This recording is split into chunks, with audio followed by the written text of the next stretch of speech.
আজ আমরা এমন একটা গল্প শুনব যেটা শোনার পর হয়তো মনে হতে পারে, আরে এ তো আমারই জীবনের গল্প।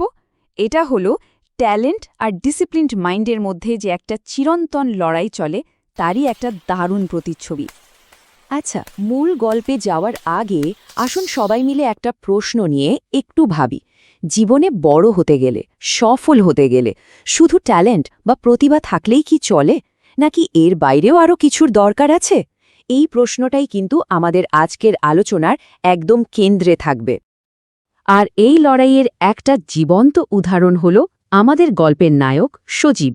এমন এক তরুণ যার ভেতরে প্রতিভা তো ছিল, কিন্তু সেই প্রতিভাটা বারবার হেরে যাচ্ছিল ওর নিজেরই অমনোযোগের কাছে।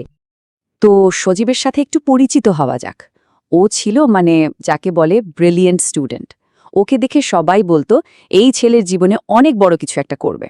থাকতো একটা ছোট শহরে, কিন্তু স্বপ্নগুলো ছিল আকাশ ছোঁয়া। ডাক্তার হতে চাইতো। ওর মধ্যে যে কি পরিমাণ পোটেনশিয়াল ছিল বলে বোঝানো যাবে না। মনে হতো ওর সাফল্যের পথে কোনো কিছুই বাধা হয়ে দাঁড়াতে পারবে না। কিন্তু এই অফুরন্ত সম্ভাবনার পেছনেই লুকিয়েছিল ওর সবচেয়ে বড় বাধা, ওর নিজেরই মন। একটা ছন্নছাড়া বিশৃঙ্খল মন, যেটা ওর অসাধারণ ট্যালেন্টকে প্রতিদিন একটু একটু করে পেছনে টেনে ধরছিল। ভাবুন একবার, একদিকে ছিল ওর সম্ভাবনা, একজন বড় ডাক্তার হওয়ার বা জীবনে যা চাই তাই পাওয়ার ক্ষমতা, আর অন্যদিকে ছিল রিয়ালিটি। বই নিয়ে বসলেই মন চলে যেত ফোনে, সোশ্যাল মিডিয়ায় বা দিবাস্বপ্নের রাজ্যে। আজ না কাল পড়ব, এই কথাটা যেন ওর একটা অভ্যাসে দাঁড়িয়ে গিয়েছিল। আর এইভাবেই চলতে চলতে ওর জীবনে এমন একটা মোমেন্ট এলো যখন এই ছোট ছোট ভুলগুলো সব একসাথে মিলে একটা বড় ধাক্কা দিল। গল্পের এই মোড়টা ওর সবকিছু বদলে দিয়েছিল। দিনটা ছিল স্কুলের স্কলারশিপ পরীক্ষার রেজাল্টের দিন। সজীবের ডাক্তার হওয়ার স্বপ্নটা কিন্তু অনেকটাই এই স্কলারশিপের উপর নির্ভর করছিল। চারিদিকে একটা চাপা উত্তেজনা ছিল, ছিল অনেক আশাও। কিন্তু রেজাল্ট দেখে সজীবের মাথায় যেন আকাশ ভেঙে পড়ল। ও ফেল করেছে। আর সবচেয়ে বেশি কষ্ট পাচ্ছিল এটা দেখে যে ওর যে বন্ধুরা নিয়মিত পড়াশোনা করত তারা সবাই খুব ভালো করেছে। আসলে সজীবের এই ব্যর্থতা ওর বুদ্ধির জন্য হয়নি, হয়েছিল নিয়মিত চেষ্টার অভাবে। সেদিন সন্ধ্যায় সজীব একদম একা বসেছিল। ওর ভীষণ লজ্জা লাগছিল। যে টিচাররা সবসময় ওর প্রশংসা করতেন, তাদের হতাশ মুখগুলো ওর চোখের সামনে ভাসছিল। ঠিক তখনই ও বুঝতে পারল শৃঙ্খলা ছাড়া শুধু মেধা থাকাটা আসলে কতটা অর্থহীন। এই উপলব্ধিটাই ছিল ওর ঘুরে দাঁড়ানোর প্রথম স্টেপ। ও ঠিক করল নিজেকে বদলাতেই হবে। আর এই বদলানোর যাত্রায় সাহায্য চাইতে ও যার কাছে গেল তিনি হলেন মোশাররফ স্যার, ওর জীবনের পথপ্রদর্শক। মোশাররফ স্যার শুধু একজন পিটি টিচার ছিলেন না, উনি ছাত্রদের ফোকাস আর ডিসিপ্লিন তৈরিতে সাহায্য করার জন্য খুব পরিচিত ছিলেন। সজীব সাহস করে স্যারের কাছে গেল আর নিজের সমস্যার কথা সব খুলে বলল। এটাই ছিল ওর নতুন জীবনের শুরু। মোশাররফ স্যার ওকে সরাসরি কোনো লেকচার না দিয়ে একটা পরীক্ষা নিলেন। তিনি সজীবকে স্কুলের মাঠে নিয়ে গেলেন আর একটা খেলনা তীর ধনুক বের করলেন। এই সাধারণ খেলার মাধ্যমেই তিনি সজীবের সমস্যার একদম মূলে যেতে চাইলেন। মাঠে একটা টার্গেট বোর্ড রেখে স্যার সজীবকে তীর ছুঁড়তে বললেন। সজীব নিশানা লাগালো, কিন্তু তীরটা লক্ষ্যের অনেক বাইরে গিয়ে পড়ল। ঠিক যেমন ওর মনোযোগটা পড়ার লক্ষ্য থেকে বারবার সরে যেত। স্যার তখন ওকে জিজ্ঞেস করলেন, আচ্ছা, তীরটা ছোড়ার সময় তুমি কি কি দেখছিলে? সজীব সরলভাবে বলল, আশেপাশের গাছ, মাঠ, বোর্ডটা। স্যারের কথাটা ছিল ঠিক যেন একটা চাবুক। তিনি বোঝালেন ওর আসল সমস্যাটাই হলো এটা, ও একসাথে সব কিছুতে ফোকাস করতে চায়, যেটা আসলে সম্ভবই না। সজীবের সমস্যাটা যখন পরিষ্কার হয়ে গেল, মোশাররফ স্যার ওকে মনকে ট্রেনিং দেওয়ার জন্য 4টি দারুণ নিয়ম শিখিয়ে দিলেন।